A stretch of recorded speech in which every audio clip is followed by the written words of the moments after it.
Hi! Today I'll be doing a Louise O'Neills themed double review video in which I'll be talking about Only Ever Yours and asking for it. Just so you know, in these videos I'll be discussing things like sexual assault and anorexia and eating disorders because those are the topics that these books sort of center around. This one has been out for about a year. This one isn't out until September, so I'm going to start with Only Ever Yours. I found out about Only Ever Yours through the Bookseller YA Prize, which it won. Some of my friends had read it and highly recommended it, so I figured I would give it a go. This is actually Iliana's old copy, which I will send over to the US to her once I film this review. So this book is about a group of 16-year-old girls in a dystopian world where women are basically created for the very specific purpose of satisfying men. They have to live in this same building their whole life, which is sort of a school, and there are these women called chastities who look after them, which in my head I sort of imagine them as nuns. And all the characters in this book have the names of famous supermodels because that's who they are modeled after. The main character is a girl called Frida and her best friend is called Isabel, and they've been friends for forever, but when the book sort of begins, their friendship slowly starts to unwind. And in this book you sort of follow all the girls going to their daily classes and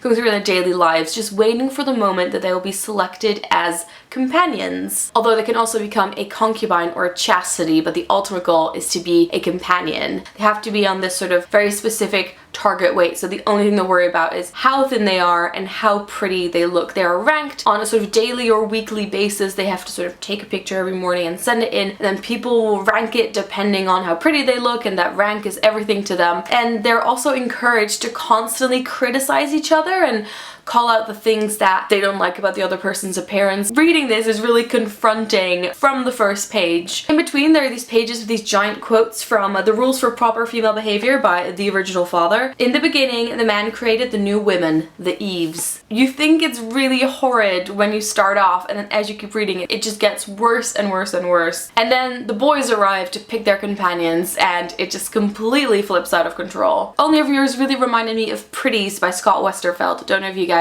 remember, it was one of those like first dystopian books I ever read, and a lot of the mindset that the girls and in Pretties the boys get taught is fairly similar, although not as extreme. So the setup of the sort of world where everyone is waiting for a certain point where everything will be perfect. What's probably one of the most disturbing things about this book is while you're reading it, it's a dystopian setting and you think this is so far away and ridiculous, but all the little things in it are things that are happening every single day and that are already in our society. It's like beauty and lifestyle magazines on steroids. The bullying that happens on social media, the little cliques in high school, the way that girls are sometimes encouraged to look down on other girls for however they choose to behave. All they want to do is just get out of this school and start their real life, and so because of that there's such a toxic environment, and as a reader you don't really have a good idea of what goes on outside of that world. So all these girls are named after models and look like models, and I wasn't quite convinced by that. I think I would have been fine with them just having normal names. In the beginning it bothered me a little bit, but as the book went on there were more serious things to worry about, so I didn't really focus in on that too much. I did find it quite interesting that all their names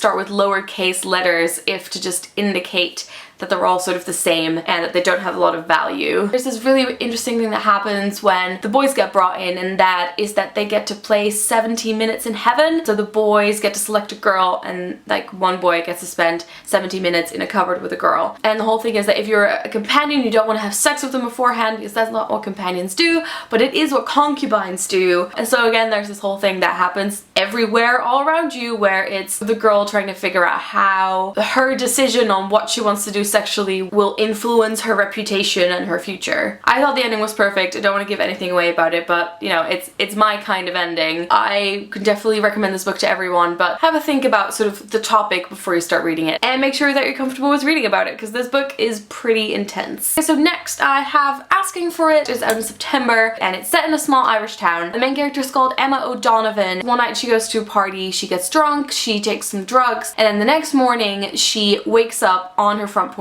and she doesn't remember what's happened to her. And then she discovers a Facebook page that is filled with pictures that document what happened the night before, and basically she was raped and sort of sexually assaulted in a variety of ways, and these pictures are just all over the place, and she's piecing together the story of what happened through these pictures. And this book is sort of about what happens to her and everyone around her after this event. So you might be familiar with the Steubenville case in the US, where something very, very similar happened. This book is a really, really quick read, but obviously is a very difficult topic to read about. It deals with consent and with victim blaming. I think what's very interesting is that Emma is not a very likable character, and it also very much goes into the thing that people think that rape is something that happens in a dark alley when you're being attacked by a stranger. And it also discusses sort of how people's opinion changes if, for example, if the victim was under the influence of drugs or alcohol, or if they'd had sex the same night with someone else, or if they don't respond afterwards in the way that people expect them to respond. I felt like this was such an eye-opening